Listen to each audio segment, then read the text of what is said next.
माननीय मंत्री जो विषय रखिंट गरीब मान घर खंडीए एवं से गरीब मान घर व्यवस्था को नहीं 10 लाख ये इनागुरेसन हम आम ओडिशा प्रदेश में अनेक थर प्रधानमंत्री एटिके आसी गरीब लोक मान घर देवार भी प्रतिश्रुति देइछंती 10 लाख रु अधिक हेब मु कारण पंचायत राज मिनिस्टर हिसाब से मुझे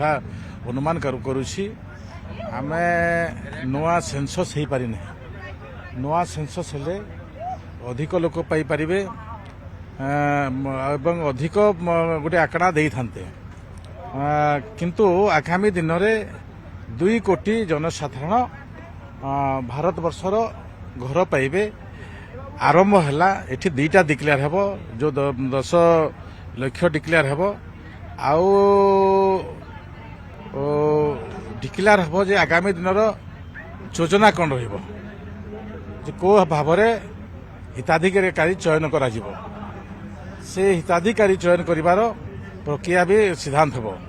से दृष्टि नहीं बहुत बड़ सौभाग्य ओडिशा प्रदेश पे एवं भारत वर्षर जनसाधारण भी बहुत गुड़े बड़ सुजोग पाइबे प्रधानमंत्री आवास घर पाइबा नहीं आमे विगत दिन जो समस्या थिला समस्ते जानिछु एथर जे जो माने सिद्धांत करिवे ग्राम सभा पल्ली सभा का आम आधार करिछु किंतु सिद्धांत भितरे जो भी प्रशासनिक अधिकारी भूल रहिबो निश्चित भाव में ता उपरे कार्यानुष्ठान ग्रहण करा जिवो सही दृष्टि योग्य लोक ही